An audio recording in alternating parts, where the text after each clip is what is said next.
अस्सलाम वालेकुम। Voice of America के वाशिंगटन स्टूडियो से खुश आमदेद। आप देख रहे हैं खबरों से आगे और मैं हूं आयशा खालिद। नाज़रीन, सन 2012 का ये हमारा पहला शो है। नए साल पर तरक्की, अमन और खुशहाली की तमन्नाओं के साथ आप सबको हमारी जानिब से बहुत बहुत मुबारकबाद। और अब बात आज के शो की। इसमें हम आपके लिए पेश कर रहे हैं अपनी स्पेशल सीरीज तारीख की इन गहराइयों में। ये दस्तावेजी फिल्म 4 ऐसे एपिसोड्स पर मुश्तमिल है जिन्हें समंदर के नीचे गहरे पानियों में डूबे हुए उन बहरी जहाज़ों पर फिल्म बंद किया गया है जिनसे तारीख के अहम वाक़यात वाबस्ता हैं। गुज़श्ता किस्त में हमने तकरीबन 1.5 सदी कबल अमरीकी खाना जंगी के दौरान डूब जाने वाले एक बहरी जहाज़ पर फिल्म दिखाई थी। अंडर वाटर आर्कियोलॉजी यानी समंदर की तह में मौजूद तारीखी वाक़यात की इस सीरीज़ में आज हम आपको जिस बहरी जहाज़ के बारे में बताने जा रहे हैं इसका नाम है सिटी ऑफ वाशिंगटन। ये बहरी जहाज़ अमेरिका और स्पेन के दरमियान जंग के दौरान गर्क हुआ था। ये जंग, जिसे स्पेनिश अमेरिकन वॉर कहा जाता है, 1998 में लड़ी गई थी। इसके नतीजे में अमेरिका दुनिया के नक्शे पर एक अहम सियासी और फौजी क़ुव्वत के तौर पर उभर कर सामने आया। तो आइए चलते हैं अब्दुल अजीज खान के साथ अमरीकी तारीख के इस अहम बाब की खोज में समंदर की गहराइयों में।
आज हमारा डाइव ऑब्जेक्टिव है सिटी ऑफ वाशिंगटन, एक जहाज़ जो तकरीबन 100 साल पहले समंदर में गर्क हुआ था और अपने साथ दास्तान लेके डूबा था अमेरिका और स्पेन के दरमियान होने वाली जंग की।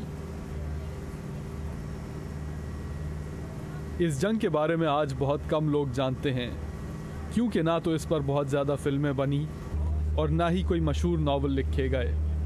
मगर इसी जंग की दास्तान लिए सिटी ऑफ वाशिंगटन समंदर में पड़ा है और यही दास्तान सुनने के लिए हम आज इस तक पहुंचना चाहते हैं।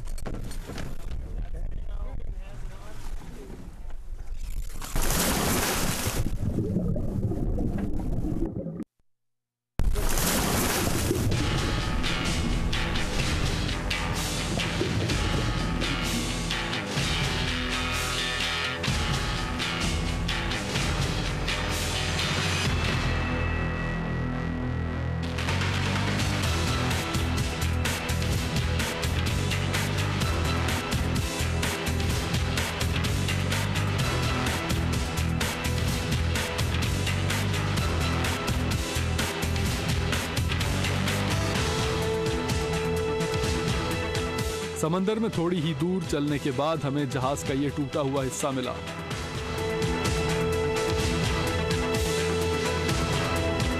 किम मुझे इशारा करके बता रही हैं कि ये जहाज की तोपें हैं, मगर मेरे अंदाजे के मुताबिक ये कोई और हिस्सा है। समंदर की तह में पड़ा हुआ ये जहाज हमें याद दिला रहा है एक और दौर की। ये वो दौर था जब 19वीं सदी अपने इख्तिताम को पहुंच रही थी और ताकत और तरक्की का मरकज़ अमेरिका नहीं बल्कि यूरोप को समझा जाता था। बरतानवी ताकत अपने उरूज पर थी और इसका असर वसूख सारी दुनिया में नज़र आता था। ये असर वसूख सिर्फ सियासी या फ़ौजी सतह पर ही नहीं बल्कि ज़िंदगी के दूसरे शोबों में भी था। यही वो दौर था जब H.G. वेल्स ने अपना मशहूर novel War of the Worlds लिखा, जिसमें बरतानिया का मुकाबला खलाई मखलूक से हुआ और इस तरह साइंस फिक्शन पैदा हुई। तकरीबन सारी दुनिया पर हुकूमत करने के बाद अब बरतानवी रसालों और अफसानों के विलन दुनिया के लोग नहीं बल्कि खलाई मखलूक होने लगी थी।